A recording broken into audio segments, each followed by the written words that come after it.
Partons sur la route des vins, entre vignobles et montagnes, à la découverte de Ribeauvillé, de son histoire et de son patrimoine. Ici, l'occupation romaine est avérée. En l'an 768, un acte de Pépin le Bref mentionne une donation de biens située à Radberto-Villars, à l'Alsacien Fulrad, abbé de Saint-Denis et chapelain du roi. En 1038, un seigneur local du nom de Reinbold serait le premier de la lignée des seigneurs de Ribeaupierre. Il bénéficie de la haute protection de l'empereur Conrad II, qui l'installe dans le fief pour fonder une nouvelle seigneurie d'empire. La dernière représentante de cette famille, Emma, va épouser l'un des fidèles de l'empereur, Egenolf de Urslingen, considéré comme fondateur officiel de la lignée des Ribeaupierre. En 1284, lors de sa visite, l'empereur Rodolphe de Habsbourg concède le droit d'entourer la commune de remparts.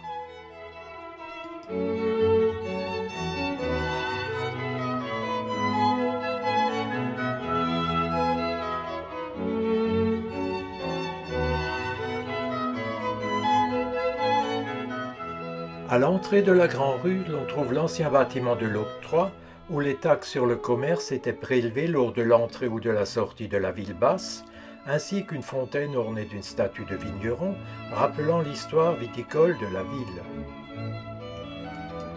Maison de vigneron, ancienne cour des nobles de Pflixbourg. Un peu plus haut, l'une des plus belles maisons de la ville dite des Ménétriers. Elle était le siège de la corporation des Ménétriers, qui avait le monopole en Alsace, où tout joueur de musique professionnel devait être membre de cette corporation et était ainsi protégé par la famille des Ribeaupierre. Rue Salzmann se situe cette belle maison du XVIe siècle avec ses fenêtres à meneaux et son oriel en grès jaune orné de fleurs et de médaillons à tête. Place de la Première Armée, l'auberge était connue depuis 1522 sous la dénomination Zum Elefant.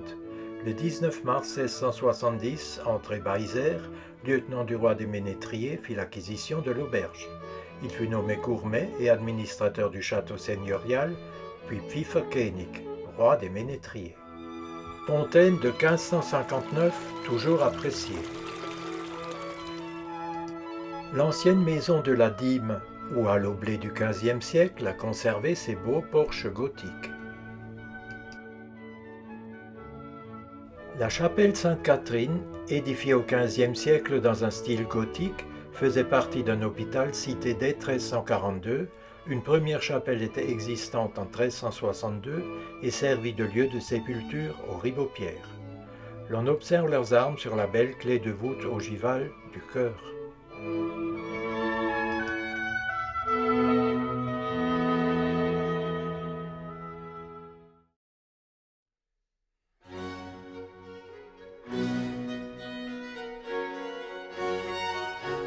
Jean-Baptiste Wendling, dont on entend la musique, naquit ici le 17 juin 1723. À l'âge de 23 ans, il obtiendra le poste de flûtiste à Zweibrücken dans le Palatinat et sera professeur de flûte du duc Christian IV. En 1749, il donne un concert à Berlin en l'honneur de Frédéric le Grand, qui le tient en grande estime. C'est un artiste applaudi à Paris et à Londres, et Mozart, son ami, lui vouait une grande admiration. Mozart écrira des arias pour sa femme et sa fille Aloysia, dont il tomba amoureux. Jean-Baptiste a écrit de la musique pour la flûte et a convaincu Mozart de composer pour cet instrument.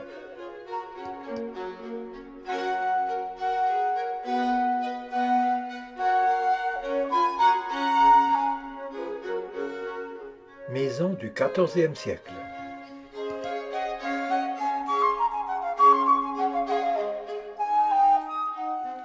L'hôtel de ville du XVIIIe siècle, construit dans le style classique, est situé sur une place ornée d'une belle fontaine datant de 1536, surmontée d'un lion tenant le blason de la ville.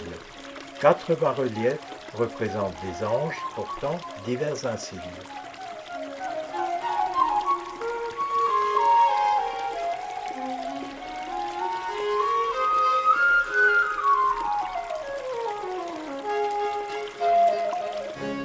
chambre forte, accessible uniquement lors de journées particulières, renferme des hanapes ou coupes à boire et autres orfèvreries données au corps des magistrats municipaux par des membres de la famille de Ribaupierre au XVIIe siècle, suite à la guerre de 30 ans, en règlement de leurs dettes par la ville, ainsi que de leurs moyens de subsistance, et ce, pour ménager leur honneur. Louis XIV aurait bu dans ce hanap lors de sa visite à Ribeauvillé.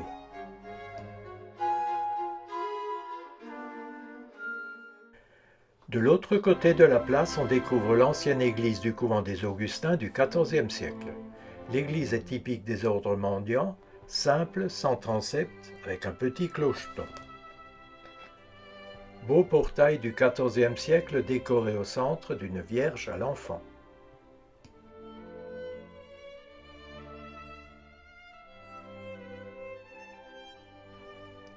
La nef comporte 5 travées et le chœur 3. Le plafond, décoré tardivement, représente des peintures rappelant la fondation de la confrérie de la Ceinture Noire. Au XIIIe siècle, chacun des 4 quartiers de la ville, formant 4 cités distinctes facilitant les partages entre les héritiers du fief, était ceinturé de fortifications avec tours et ponts-levis, dont seule la tour des bouchers subsiste, elle qui doit son nom à la présence d'un abattoir à proximité.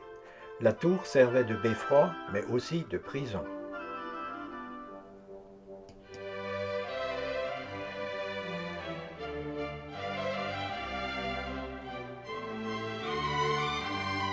Au sommet, une balustrade de style Renaissance porte les armes des Ribaupierre. Maison à colombage et chaise curule formée par le croisement de bras incurvés en S.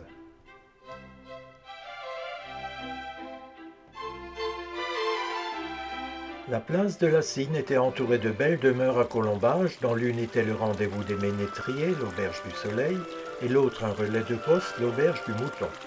La fontaine, surmontée d'une statue féminine, représente la ville. En effet, elle porte différents symboles tels que le raisin, le tonnelet de vin, les écussons des communes du canton. La fontaine du Cerf datant du XVIe siècle. L'église dévouée à Saint Grégoire est très ancienne. Sa construction commença au XIIIe siècle et la nef gothique fut achevée en 1473. Le tympan du portail est lui aussi très ancien, des XIIIe et XVe siècles.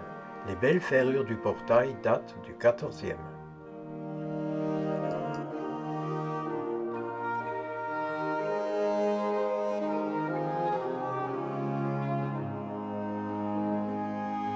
Statue du Mont des Oliviers datant de 1494.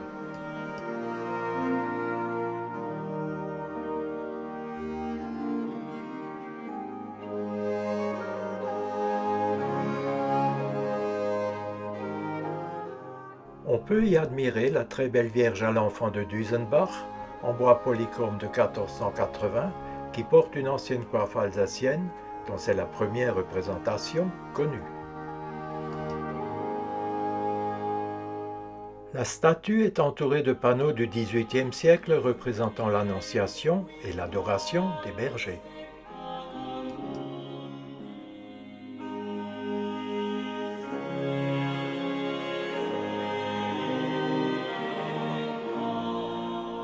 Le très bel orgue date de 1700, conçu par Rinck avec un beau buffet polychrome de style baroque.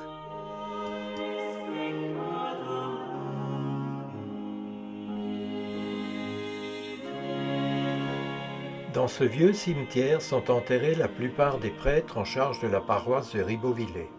La tombe la plus ancienne date du XVe siècle. Maison du XVe siècle. La porte des Pucelles.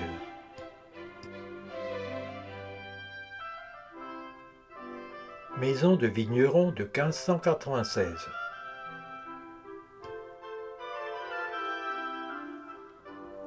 Place du Bouc, maison Renaissance avec fenêtre en biais dans la tour d'escalier.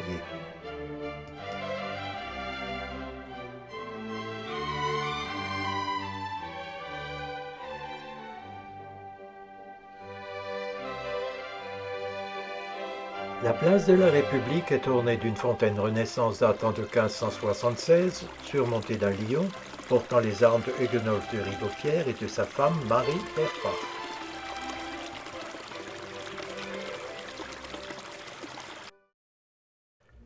Nous montons vers les châteaux de Ribeauvillé en passant devant la tour des sorcières où l'on enfermait les hérétiques et les femmes soupçonnées de pratiques de sorcellerie. On raconte qu'à la tombée de la nuit, on peut encore y entendre la plainte des pauvres femmes résonner dans les murs de la tour. Quoique déjà traité dans le premier des films consacrés au château fort d'Alsace, l'on ne peut omettre d'associer à la visite de Ribeauvillé ces châteaux, tant ceux-ci sont étroitement liés à l'histoire de la ville. Depuis cette précédente visite des lieux, nous avons gravi à nouveau et à 2 reprises l'éperon rocheux où sont perchés le Saint-Ulrich et le Giesberg et continué jusqu'au culminant des 3, le Haut-Ribeaupierre. L'une des montées a été effectuée en hiver pour le charme des lieux enneigés.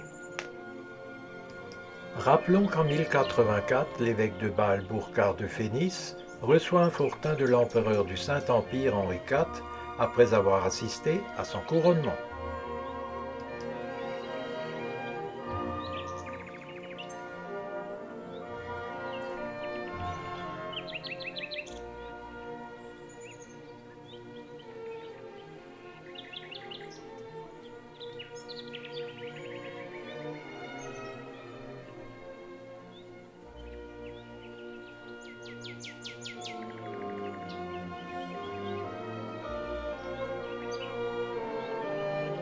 L'église de Bâle a par suite attribué le site à Egenolf d'Urslingen, qui a fondé la dynastie des Ribeaupierre, et que le château a constitué la principale demeure de la dynastie jusqu'au XVIe siècle, et qu'il est resté à l'abandon depuis la guerre de 30 ans.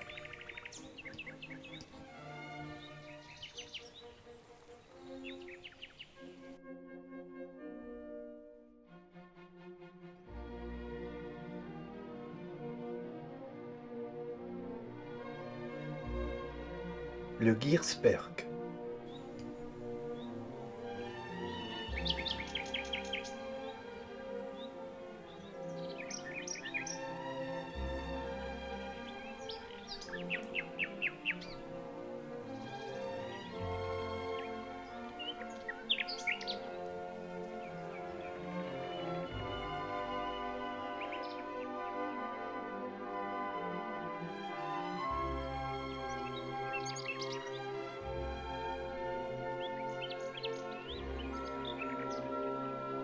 Le Giesberg, quant à lui, nid d'aigle à une volée de flèches du Saint-Ulrich, était probablement utilisé par les Ribeaupierre comme avant-poste de protection de leur forteresse résidentielle.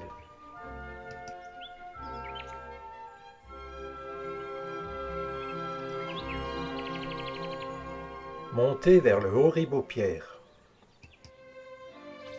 Le Haut-Ribeaupierre ou Altenkastel, propriété de l'évêché de Bâle et de celui de Bamberg, avait été remis aux Ribeaupierre comme fief.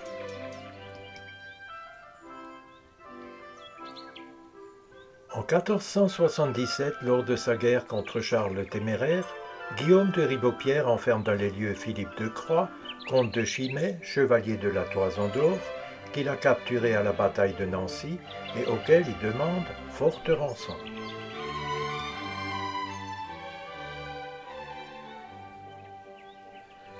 Le château a probablement été détruit lors de la guerre de 30 ans. Les châteaux édifiés sur les hauteurs furent abandonnés au XVIe siècle, les seigneurs ayant fait ériger un nouveau château à côté de la ville, entouré d'un très beau parc et d'une orangerie, séparé de la ville par un rempart. Il sera meublé luxueusement et avec goût. Sur 3 niveaux, une trentaine de chambres devinrent la résidence des seigneurs.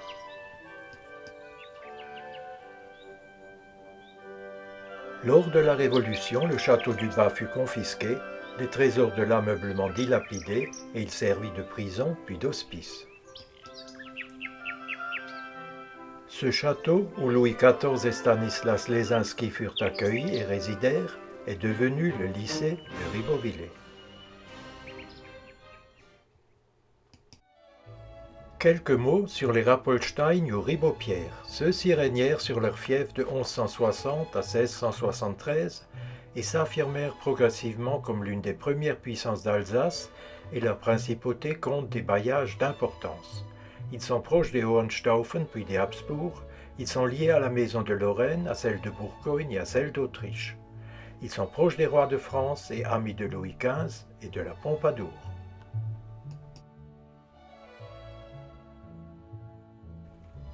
Ils reçoivent à Ribeauvillé en l'an 1576 Élisabeth d'Autriche, reine de France, épouse de Charles IX.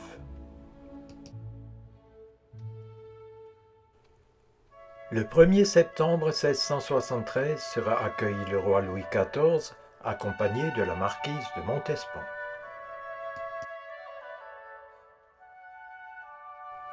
Madame Scarron, future Madame de Maintenon, qui prend soin des enfants royaux de la marquise, est également du voyage.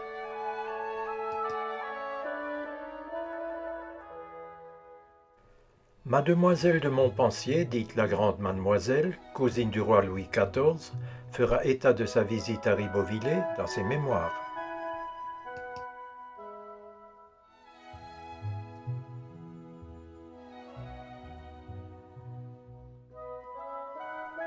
En l'an 1725, l'année où sa fille Maria Lesinska se marie avec le roi Louis XV, Stanislas Lesinski est accueilli au Château Bas.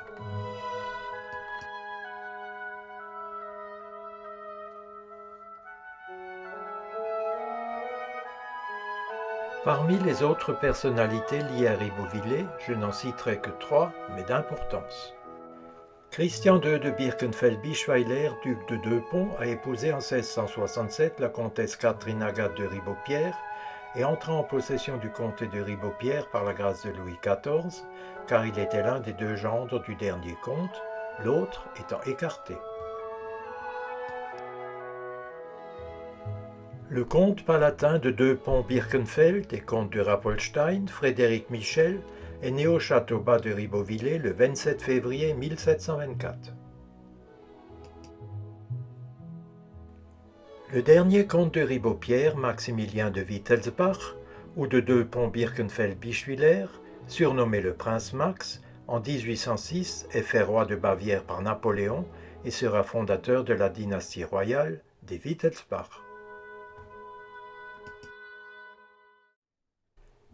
Ces ducs et comtes étaient rois des fifres, c'est-à-dire souverains seigneurs de tous les musiciens et ménétriers d'Alsace, avec une fête annuelle à Bischwiller pour la Basse-Alsace et à Ribeauvillé pour la Haute-Alsace, où elle est connue sous le nom de Pfiffertag et qui, avec ses plus de 600 ans d'existence, est la plus ancienne fête d'Alsace toujours célébrée de nos jours.